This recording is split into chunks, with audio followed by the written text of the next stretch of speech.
I'm Jessica Crowley-Tootin, and now I'm going to be reading for Catherine. When Billy and I were first married, we fought all the time about everything. My clothes, his clothes, my friends, his friends, whether or not to have children, how many to have, girls or boys. We fought about baseball teams, which I didn't know anything about. We fought about religion and politics, which neither of us knew anything about. We fought about whether or not it was healthy for us to fight so much. One day, we'd only been married for a few months. Billy borrowed some rope and came home from work early. I was having a nap. When I woke up, I was bound hand and foot. I couldn't move an inch. And Billy was standing there, grinning like a half-wit. From now on, he said, no more fighting. We're going to make love instead. Whenever we feel a fight coming on, we're going to make love instead. And if you don't agree, I'm going to strangle you and sink your remains in the river. When I think about those times, I can almost see Billy again. At least I can see his eyes. I can see his hands. I can see his teeth. Oh, he has perfect teeth.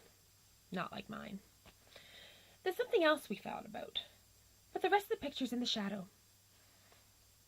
Listen, if they want to make a Hollywood blockbuster of all time, one of those stories of tragic romance sure to have every woman in the theater reaching for her hanky, she should tell the story of a woman whose husband goes away. But he goes away one piece at a time. First an arm vanishes, then a leg, then his eyes, his hands, his teeth. Finally, she can't remember what he looks like at all.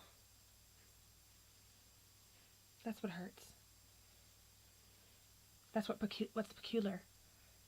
Losing him a little at a time. Catherine, round 2. My God, he was so proud of himself. One of the first to volunteer. Smiling like the half-wit boy who helped out on my uncle's farm at harvest time. Canada's finest on parade. He saluted me, clicked his heels, and kissed me. I could have knocked him flat. That night, when he crawled into bed beside me, I was still mad as hell. You might have said something to me at first, I told him. You might have wondered if I could manage on my own, if I need a little time to work things out. He just cuddled up closer, kept right on grinning, like the half-wit boy on my uncle's farm, who used to show off to the girls by dropping his pants. He reached across and pulled my hair back from my face. Jesus, you look like Anne Sheridan, he said. And you know how I feel about Anne Sheridan. It's not that I'm not proud of him. He looked like a million in his uniform. That terrible khaki didn't turn him into a ghost like it does most of them.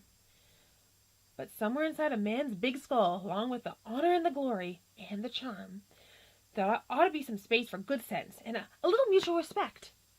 That's all I'm saying.